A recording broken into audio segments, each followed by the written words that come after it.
Mas maganda kasi na mas maliit lang yung nakakaalam ng totoong plano mo.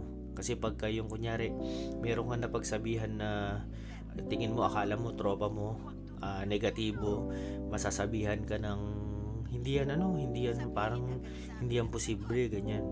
Mapapadalawang isip ka. Yun. Ay, tapos na naman ang taon.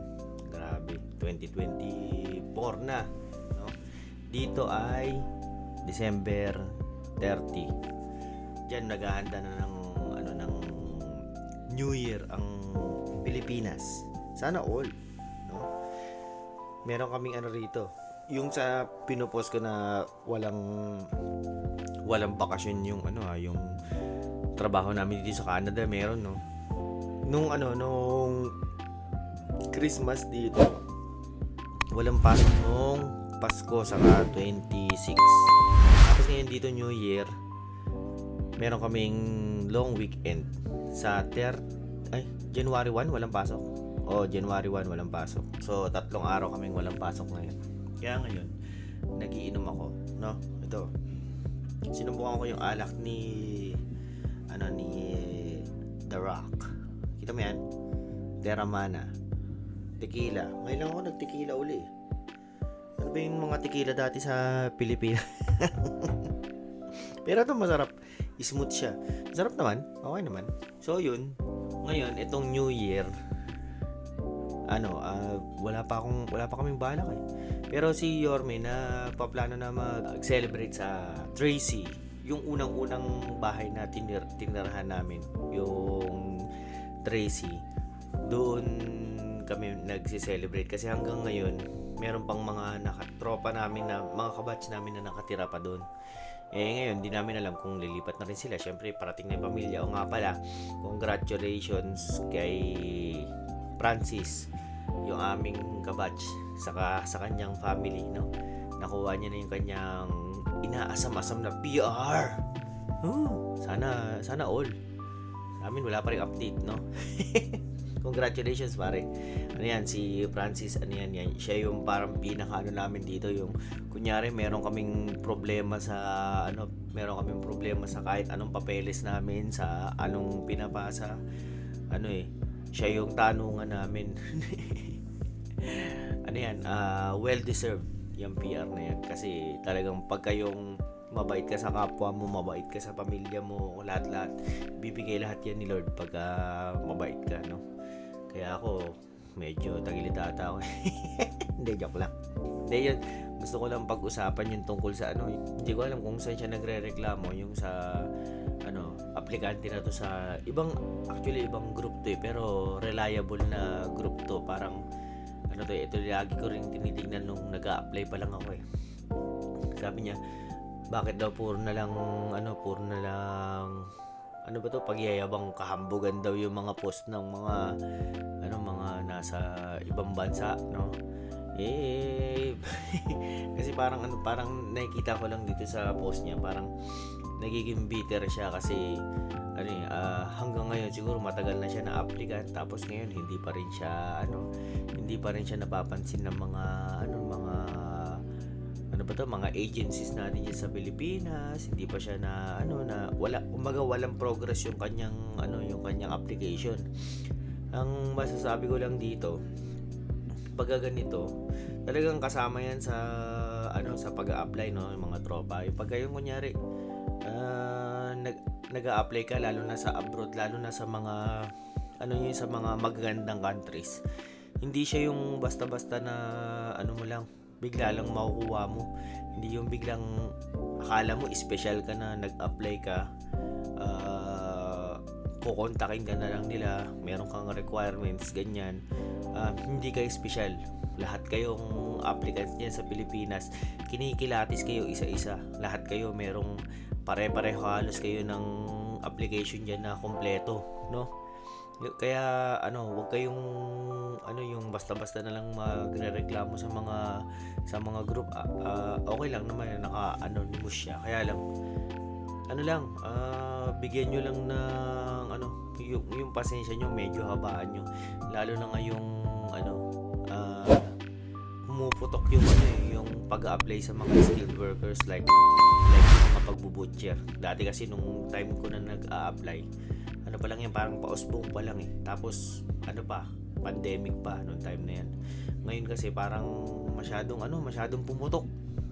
Kaya hindi mo rin masisisi yung mga agencies natin na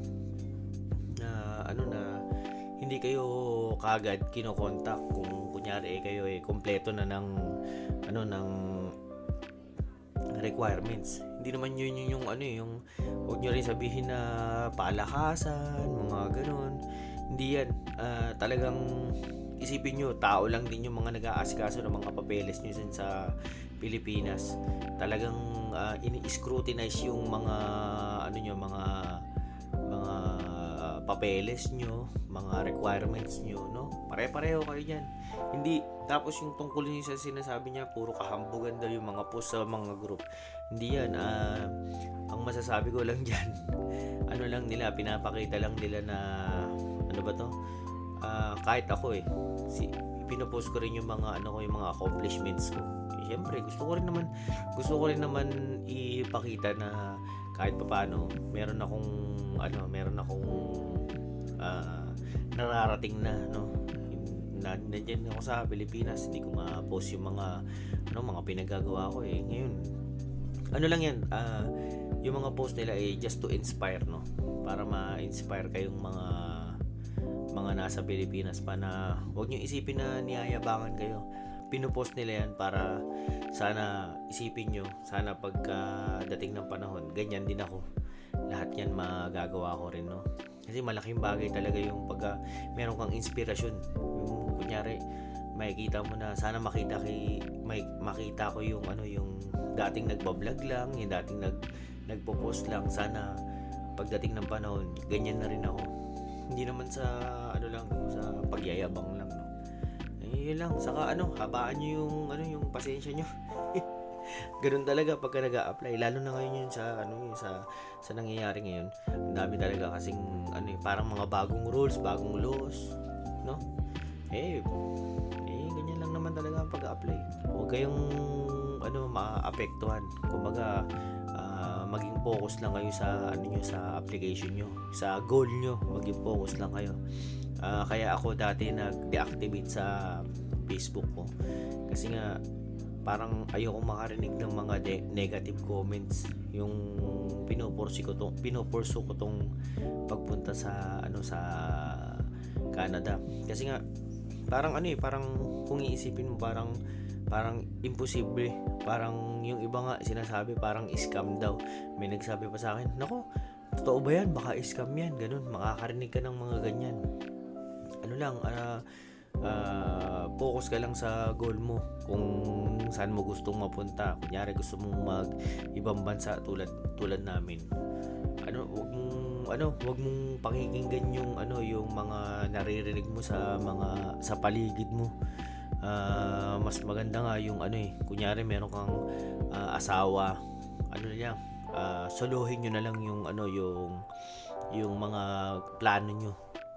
Kayo na lang yung mag-usap na, tama ba ito yung ginagawa ko? Ano ba yung mga next step? Yung mga ganyan. Huwag nyo nang ikakalat sa iba. Kasi ang mangyayari niyan, kunyari maraming nakakaalam sa plano mo, sasabihin nila yung yung nasa isip nila. Magkaiba kayo ng thinking kasi sila, sabihin mo ng nasa sila, yung pamumuhay nila maganda. Ngayon parang makikita nila yung yung plano mo. Hindi sila sasang-ayon sa ginagawa mo, kasi nga parang imposible. Isipin mo yun, gigain ka ng experience, wala kang kikitain. Parang magiging magiging hadlang pa yan sa sa goal mo. Mapapadalawang isip ka pagka sinabihan ka na, tama ba yung ginagawa mo, ganyan. Parang parang baka imposible yan, hindi yan mangyayari. Yung mga salitang ganyan, tatanim yan sa isip mo. Mapapaisip ka talaga na, tama ba tong ginagawa ko, ganyan. Kaya ang ginawa ko sa akin, nag-deactivate ako sa Facebook ko. Kahit yung mga close friends ko, pasensya na sa inyo, yung sa mga tropa ko sa opisina. Ang nakakaalam lang talaga yung pamilya ko kung ano yung ginagawa ko. Hindi ko sa kanila sinasabi kung ano yung mga plano ko, basta sinabi ko lang sa kanila na nag-resign ako, kumukuha ako ng experience, yun lang. Basta sinasabi ko lang sa kanila na itong ginagawa ko para sa family ko to, no? Ang sinasabihan ko lang yung totoong plano ko, yung asawa ko. Shoutout sa asawa ko na laging nandiyan sa likod ko. Tapos yung family ko, yung si mama, si papa, yung mga kapatid ko, no? Mas maganda kasi na mas maliit lang yung nakakaalam ng totoong plano mo. Kasi pagka yung kunyari, meron kang napagsabihan na tingin mo, akala mo, tropa mo, negatibo, masasabihan ka ng hindi yan parang hindi yan posible, ganyan. Mapapadalawang isip ka, hihinto ka ngayon sa ginagawa mo. Yun yung pinaka masamang mangyayari sa iyo.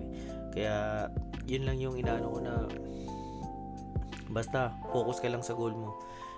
Kahit walang nakakaalam, mga yung family mo lang, yun lang yung sabihan mo na tingin mong makakatulong sa iyo, na pareho ng iniisip mo na magiging successful yung ginagawa mo. Doon ka lang mag-focus para hindi ka magdadalawang isip sa mga ginagawa mo, no? Wala lang, yun lang. Medyo nakainom na kasi ako. Nakakalahati ko na. Kaya siguro kung ano sinasabi ko, pero yun nga, ganun yung ginawa ko dati. Hindi ko na